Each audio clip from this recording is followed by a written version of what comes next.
For the Toronto Maple Leafs, some off-season storylines are as predictable as the changing seasons, and none is more persistent than the endless trade speculation surrounding Nick Robertson. Every summer, his name surfaces in rumors, but this year, with an arbitration date looming and a new reality setting in post-Mitch Marner, the question feels more urgent than ever. Is this finally the off-season saga ends? The context is a perfect storm of circumstances. Robertson is a restricted free agent who has previously requested a trade, yet the Leafs have held on to him. Now, with Marner's 102 points gone, the organization is desperate for cost-controlled scoring. On paper, Robertson, a player with a lethal shot, seems like a potential internal solution. He's a low-cost bet who could potentially provide 15 goals from a depth role, a valuable commodity for a team pressed against the salary cap. However, the argument against him is just as compelling, and it gets to the heart of why he's been in trade rumors for 3 years. As analyzed by Matt Larkin of Daily Faceoff, the irony is that while the Leafs may need him now more than ever, he remains a fundamental mismatch for the roster. Robertson is a pure goal scorer, a shooter who thrives with top 6 minutes and power play time. On a contending team like Toronto, he's been miscast in the bottom 6, checking line role that doesn't suit his skill set.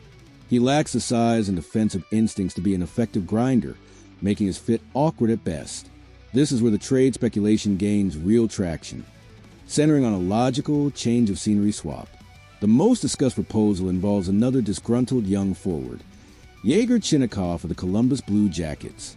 Like Robertson, Chinakhov is a 24-year-old RFA with a high-end shot who has struggled to find consistent footing with his current team and has reportedly signaled a desire for a move. A one-for-one trade makes a world of sense. Both players get a fresh start, and both teams take a low-risk gamble on a player with untapped offensive potential. For the Leafs, it would be a bet that Chinakhov's game is a better fit for their system. Looking ahead, the Leafs face a critical decision. Do they sign Robertson to a bridge deal, hoping he can finally carve out a niche and provide that much-needed depth scoring? Or do they finally cut bait, acknowledging the poor fit and swapping him for a player in a nearly identical situation, hoping a new face yields a different result? The upcoming arbitration hearing will likely force a decision one way or another, setting a clear price point that will either make him a bargain or a trade imperative. So, what is the right move for Toronto? Should they finally commit to Robertson and find a way to make it work? Or is a change of scenery swap for a player like Chinakhov the smarter play? Let us know your thoughts in the comments below. Ultimately, the Nick Robertson saga is more than just a debate about one player. It's a test of the Maple Leafs' asset management and roster-building philosophy. It forces them to decide whether to keep forcing a square peg into a round hole or to finally make a move that could benefit both the player and the long-term structure of the team.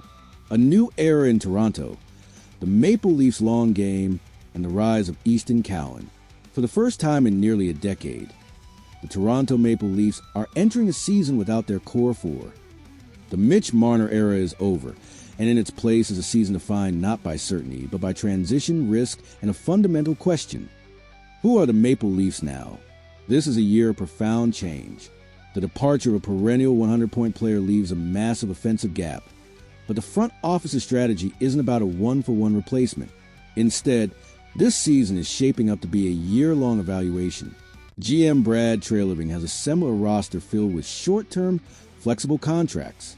The goal is no longer just to outscore opponents, but to forge a new, more resilient identity under head coach Craig Berube. This is a team that must learn to win the trenches, limit goals against, and show mental fortitude when the pressure mounts. The impact of this strategy will be felt immediately. The spotlight now shifts from the departed star power to the supporting cast. Every player on a short-term deal is essentially on a tryout. This season is a litmus test to see who fits the new DNA that Treliving and Berube are trying to build. Players who align with the vision of a tougher, more disciplined team will likely stay. Those who don't will probably be replaced next summer. It's a challenging, purposeful shift, and fans should expect some turbulence as the right pieces fall into place. This is all part of what appears to be Brad Treliving's long game. While the Leafs were relatively quiet this offseason, it seems to have been by design. The focus was on reinforcing the team's spine, not just replacing Marner's point totals. Trailing is exercising strategic patience. He's gathering information on his current roster while keeping an eye on the future. The upcoming unrestricted free agent class is expected to be much stronger, and by maintaining cap flexibility, Trailing is positioning the Leafs to be major players when the time is right. This season is about laying the groundwork for a more fundamental retooling that may still be a year away. While the team's identity is being reforged, it's time to retire a lazy label for one of its brightest prospects. Easton Cowan is not small.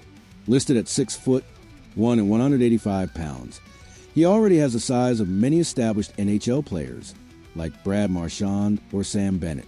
His skating engine is already NHL caliber, and he will only get stronger.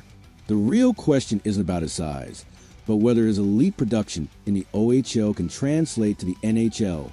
Interestingly, Cowan's playoff performance in junior was superior to Marner's at the same age, and he did it without the benefit of playing alongside elite prospects like Matthew Tkachuk. While no one can predict his ceiling, the hope in Toronto is that he brings a different kind of playoff intensity. He won't be judged by regular season points alone. His success will be measured in the postseason. What are your expectations for this transitional season? And how high is the ceiling for a prospect like Easton Cowan? Let us know your thoughts in the comments below. For the first time in years, the Maple Leafs enter a season not burdened by the weight of unmet expectations, but driven by the intrigue of a new beginning. This is a team in the process of being reforged. The journey may not be smooth, but it's a necessary first step toward building something that can truly last.